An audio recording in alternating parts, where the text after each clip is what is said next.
posledné 2 svorky a tejto strecha je hotovo. Táto strecha, v podstate máme tu škrydlu, myslím, že to je áno, pálená krytina. Tak tento konkrétny typ je tzv. Štvorzánkový, takže v podstate tu, máme to aj na záberoch, sme museli vypilovať jednotlivé škrydly tak, aby v podstate aby tie jednotlivé háky sme v podstate mohli uložiť a nedvíhali by potom celú krytinu.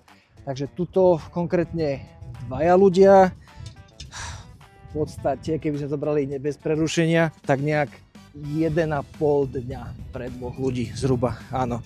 Plus ešte nám fúkal vietor, tak ako aj teraz fúka, takže sme museli trošku pomalšie pracovať, ale zhruba 1,5 dňa. Bežne pri partii 3, 1 deň.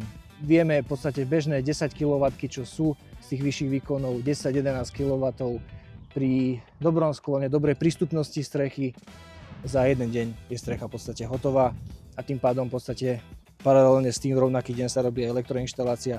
Taktiež pokiaľ nejedná sa o nejaké dlhé trasy, naozaj veľké metraže, za deň je hotová fotovoltika bez problémov. Takže ak máte záujem aj vy začať rýchlo šetriť, ozvite sa nám energyinvest.sk 0905 568 275, zavolajte a dohodneme sa.